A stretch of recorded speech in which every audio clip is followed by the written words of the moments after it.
आज हम series inductor filter या श्रेणी प्रेरक फिल्टर के बारे में चर्चा करेंगे। जैसा कि आपने देखा कि फिल्टर्स का उपयोग हम रेक्टिफायर के साथ इसलिए करते हैं कि रेक्टिफायर में जो आउटपुट होता है उसमें एसी पार्ट भी समाहित होता है। अतः प्योर डीसी प्राप्त करने के लिए रेक्टिफायर के आउटपुट में से एसी पार्ट को रिमूव करना आवश्यक है। कल हम लोगों ने शंट कैपेसिटेंस फिल्टर के बारे में चर्चा की। आइए आज हम श्रेणी प्रेरक फिल्टर या सीरीज इंडक्टेंस फिल्टर या सीरीज इंडक्टर फिल्टर के बारे में चर्चा करते हैं। दृष्टकारी के लोड के श्रेणी क्रम में यदि हम उच्च प्रेरक की प्रेरक कुंडली लगा दें तो इससे भी लोड धाराओं के लिए ऊर्मिका कम की जा सकती है। जैसा कि आप इस फिगर के अंदर देख रहे हैं, यहाँ मेरे पास में हाफ वेव रेक्टिफायर या फुल वेव रेक्टिफायर, इसके आउटपुट में यदि हम लोग लोड रेजिस्टेंस से पहले सीरीज में एक उच्च प्रेरक वाली कोइल को लगा दें तो जो रेक्टिफायर का आउटपुट है उस रेक्टिफायर के आउटपुट में जो ऊर्मिकाएं हैं उनको हम कम कर सकते हैं। जब दृष्टकारी की निर्गत धारा का औसत मान अधिक होता है तो धारावृत्ति से प्रेरक कुंडली में चुंबकीय क्षेत्र के रूप में ऊर्जा संचित होती है तथा जब लोड धारा का ह्रास होता है तो स्वप्रेरक के द्वारा कुंडली में अतिरिक्त विद्युत वाहक बल की उत्पत्ति होती है जो लोड में धारा घटने का विरोध करती है। इस प्रकार से लोड में प्रवाहित धारा के उच्चावन से प्रेरक फिल्टर से कम हो जाते हैं। आइए अब हम इसके मैथमेटिकल डेरिवेशन की बात करें। जैसा कि आपको पता है, पूर्ण तरंग दृष्टकारी से प्राप्त निर्गत वोल्टता V0 की वैल्यू फूरियर ट्रांसफॉर्मेशन के द्वारा हम यदि इसको सन्नादियों में विभक्त करें जो प्राप्त होती है वो है twice EM upon pi minus twice EM upon 3 pi cos twice omega T minus 4 EM upon 15 pi cos 4 omega T and so on. इसमें जो प्रथम घटक होता है, ये प्रथम घटक एक कांस्टेंट वैल्यू को रिप्रेजेंट करता है। अतः इसको हम AC और DC वोल्टता भी कहते हैं। जबकि द्वितीय, तृतीय एवं चतुर्थ जो घटक हैं, जो सन्नादी हैं, ये इस ओमेगा फैक्टर के कारण ये प्रत्यावर्ती घटक के मान को व्यक्त करते हैं। अतः हम कह सकते हैं कि पूर्ण तरंग दृष्टकारी से प्राप्त जो निर्गत वोल्टता है उसके अंदर DC वोल्टता की value twice EM upon pi के बराबर होगी और यह DC वोल्टता क्योंकि केवल लोड रेजिस्टेंस के ऊपर ही प्राप्त हो रही है। यहाँ इंडक्टर फिल्टर क्या कर रहा है, इंडक्टेंस कॉइल क्या कर रही है, AC पार्ट को रोक रही है।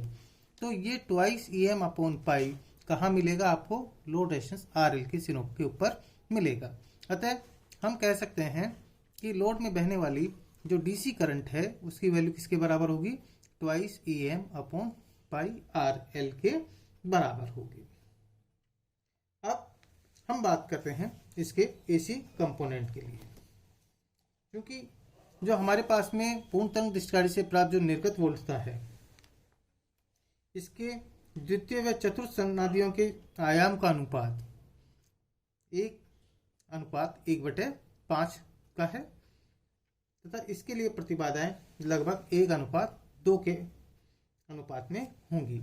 यहाँ जो हमारी कंडीशंस होती है कि L का मान हम इस प्रकार से प्रयुक्त करते हैं कि इस प्रेरक कुंडली के कारण जो प्रतिबाधा का मान है वो लोड रेजिस्टेंस की तुलना में अधिक होना चाहिए जिससे कि वो AC पार्ट को आसानी से रोक सके।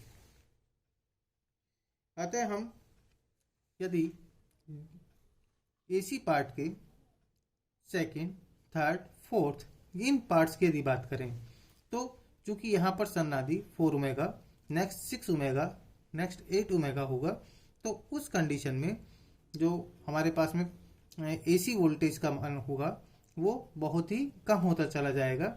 अतः हम AC पार्ट पर second, third, fourth and higher जो ऑर्डर्स की टर्म्स हैं उनको नेगलेक्ट कर लें तो इस स्थिति में कह सकते हैं कि निर्गत वोल्टता में प्रत्यावर्ती घटक जो होगा उसका जो प्रभावी मुख्य मान होगा वो 4Em/3 cos 2 ओमेगा टी के बराबर होगा। और इसका यदि हम एवरेज मान निकालें तो cos 2 ओमेगा टी की एवरेज वैल्यू 1/√2 के कारण हम कह सकते हैं निर्गत वोल्टता के प्रत्यावर्ती घटक का मुख्य प्रभावी मान 4Em/3/√2 के बराबर होगा। अतः एसी करंट की वैल्यू किसके बराबर होगी? ये एसी करंट किस किस में फ्लो हो रही है? आपकी कोइल और लोड रेजिस्टेंस दोनों के अंदर फ्लो हो रही है। तो ऐसी स्थिति में जो कोइल और लोड रेजिस्टेंस चूंकि सीरीज में लगे हुए हैं तो हमारे पास में जो नेट रेजिस्टेंस की वैल्यू होगी वो RL² प्लस ओमेगा एल का होल स्क्वायर का स्क्वायर रूट के बराबर होगी। अतः IAC की वैल्यू किसके बराबर लिख सकते हैं हम?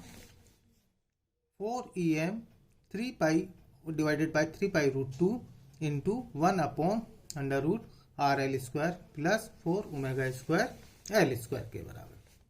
अब चूंकि जो हमारा इनिशियल अजम्पशन था वो था omega L is very very greater than RL, तो इस कंडीशन में RL² को यदि हम नगण्य मान लें तो ये वैल्यू किसके बराबर आएगी?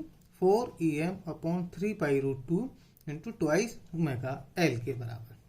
अतः इस स्थिति में हम कह सकते हैं कि सीरीज इंडक्टर फिल्टर के लिए जो रिपल फैक्टर की वैल्यू होगी IAC/DC के बराबर होगी।